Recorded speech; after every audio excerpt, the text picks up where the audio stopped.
Hello' everyone, good evening. Rongali Bihu আপোনালোকৰ কেনেকুৱা চলিছে? মানে হুঁচৰি মাৰিছেনে, ফুৰিব গৈছেনে? এইবাৰ কিন্তু মোৰ একো নাই, ঘৰতে একদম। কিন্তু সোণমণিয়ে পূৰা এনজয় কৰিছে, হুঁচৰি মাৰিছে। আৰু সিহঁতৰ আজি হুঁচৰি দলটো আমাৰ ঘৰলৈ আহিব। আজি আপোনালোকক মই দেখুৱাম অকণমান সিহঁতৰ হুঁচৰি দলৰ অকণমান বিহু। তেন্তে আহক, এতিয়া আহিবই, মই বাহিৰলৈ যাওঁ। ঠিক আছে, আপোনালোকে ভিডিঅ'টো কিন্তু সম্পূৰ্ণকৈ চাব দেই। কণমানি ল'ৰা ছোৱালী ইমান ধুনীয়াকৈ নাচিছে, চবেই মিলাবলৈ চেষ্টা কৰিছে। আৰু আজিহে মই চাদৰ মেখেলাযোৰ অকণমানকৈ পিন্ধিছোঁ। ঠিক আছে, আপোনালোকক দেখুৱাওঁ তেতিয়াহ'লে। এইফালে আমাৰ ধুনে হুঁচৰিৰ কাৰণে শৰাই ৰেডি কৰি আছে।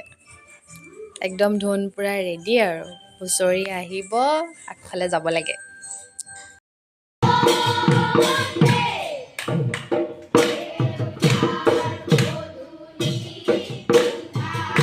বাবুৱে মিলাইছে চোৱা।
কাপোৰটো লগাই থৈ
এই সেৱা যাতে সম্পূৰ্ণ ফলভাগী হৈ ভগৱানে কৃপা আৰু তেওঁলোকক কল্যাণ কৰক সেয়াই প্ৰাৰ্থনা।